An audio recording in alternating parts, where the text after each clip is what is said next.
Hi everyone, my name is Leah Stokes and I'm a professor at UC Santa Barbara where I work on climate and energy politics.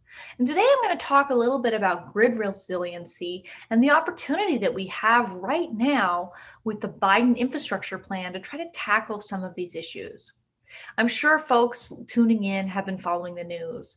Last summer, record heat waves were hitting across the western United States, leading to significant grid outages. And what some people might know, which is something that I wrote about in a piece for The Atlantic at the time, is that the resources that really went offline, disrupting our grid at that time, were natural gas plants. It turns out that natural gas plants struggle to operate during really high heat temperatures, just like sometimes airplanes struggle to take off during high temperatures. And as we warm up the planet and have more and more heat waves, that's going to endanger our infrastructure, whether that's ironically the fossil fuel infrastructure that is causing climate change in the first place. We see the same kind of dynamic when it comes to wildfires. Wildfires have been affecting the west coast of the United States in really record numbers. And research shows us that 2 times as much area has burned because of climate change than would have otherwise. So we know that the burning of fossil fuels is making our grid less reliable. And in California, we've been facing something called public safety power shutoffs, which is a policy to turn off the grid preemptively to try to prevent wildfires from sparking. So climate change is really stressing out our infrastructure. And I'm sure it's not hard to remember the events just a few months ago in Texas when the grid really went down for days on end. What happened there may also be linked to climate change because some scientists believe that a breakdown in the jet stream, a weakening of the jet stream, may be caused by climate change, and that may cause the polar vortex, the cold air that the jet stream is holding at the top of our planet, to come down to the continent. And that's what happened in Texas. There was a long period of sustained cold weather temperatures. And again, it was our gas plants, our fossil gas plants, that were struggling to get enough supply of gas and to keep operating because they hadn't been weatherized. And so whether it's record heat waves or record cold temperatures, it seems like our electricity infrastructure, and particularly our fossil gas infrastructure, is quite vulnerable. And so how can we deal with this problem? How do we make our grid more reliable? Well, what I'm going to talk about today is the opportunity that the American Jobs Plan, which the Biden-Harris administration has put forward, has for making our grid more reliable and resilient. For those of you who have been following, the American Jobs Plan, which was introduced at the very end of March, is a plan to spend somewhere between $2 and $3 trillion on infrastructure. That includes significant investments in our power sector, perhaps as much as $500 billion.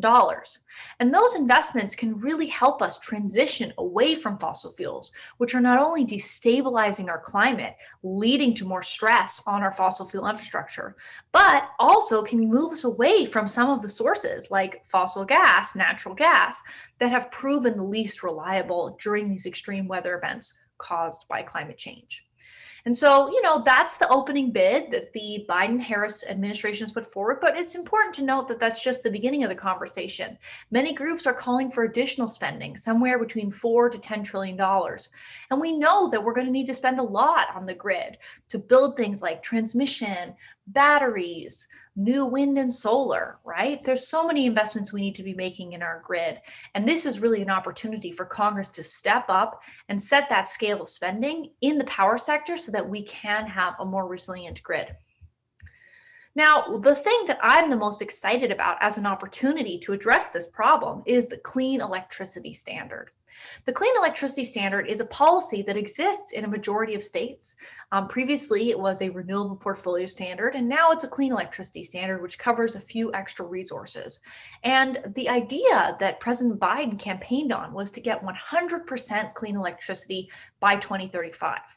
Right now, we're at about 40% clean electricity. And so what we're going to have to do on that pathway to 100% by 2035 is pass 80% by 2030.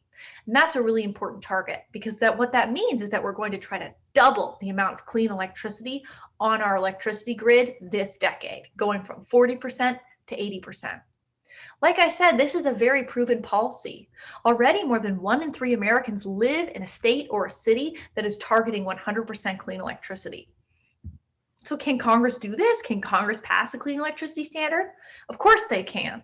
They can do it through regular order, but that would require enough Republicans in the Senate to support the policy, right? We need to get to 60 votes, and that is unfortunately not seeming very likely. It could be done by getting rid of the filibuster, but Senator Manchin has made it clear that that's not something that he wants to do. And so that might leave budget reconciliation on the table. This is a process that allows a simple majority of 50 votes to pass legislation. It's the same process that was used to pass the COVID relief bill just a few months ago. And we know that a clean electricity standard can fit within that approach. Even Secretary Granholm of the Department of Energy has recently said that. So why do we need to do this? Why do we need a clean electricity standard? Well, we know that our grid as it is has been underinvested in, that it is a lot of polluting infrastructure, a lot of unreliable infrastructure, and we need to turn away from that. One of the most important things we're going to have to do is extend the tax credits. There have been 2 critical tax credits for renewables that come and go, unlike fossil fuel subsidies and tax credits, which stay around forever. These are the investment tax credit and the production tax credit. And extending those for 10 years is a really important thing to do. But we need to go farther, because what modeling shows is that those tax credit extensions will probably only get us about halfway to the 80% target that we need by 2030. So to go all the way, we need that clean electricity standard. And if we hit 80% clean power by 2030, what will that mean? It will mean we will slash our carbon emissions from the sector by 86% below 2005 levels. We'll slash sulfur dioxide pollution by 93%. We'll slash nitrous oxide pollution by 73%. Sorry, 76%. Got to get these numbers right. So these are huge pollution reductions, to say nothing of particulate matter and mercury, which are causing huge health problems for communities all across this country, particularly communities of color who are on the front lines of pollution. So why is electricity so important? Maybe I don't need to convince the group of this, but the idea here is that if we combine electricity, clean electricity, with electrification, we can have a system of running our society without so much pollution. In fact, clean electricity plus electrification can cut up to 75% of our pollution from carbon. Why do I say that? Well, right now, the 2 biggest sources of our pollution, each right about 30% of our pollution, are electricity and transportation. And cleaning up our electricity system and electrifying huge parts of the transportation sector can dramatically shrink those numbers. Industry contributes another 22%, and what experts suggest is that we might be able to electrify up to half of heavy industry. So we could cut that in half. And of course, our buildings, where we're using dirty fossil gas and actually creating quite dangerous indoor air pollution through things like cooking on gas stoves, we can bring that down to 0, and that would be another 12%. So if you add up all those numbers, you get to 75% reduction in carbon pollution.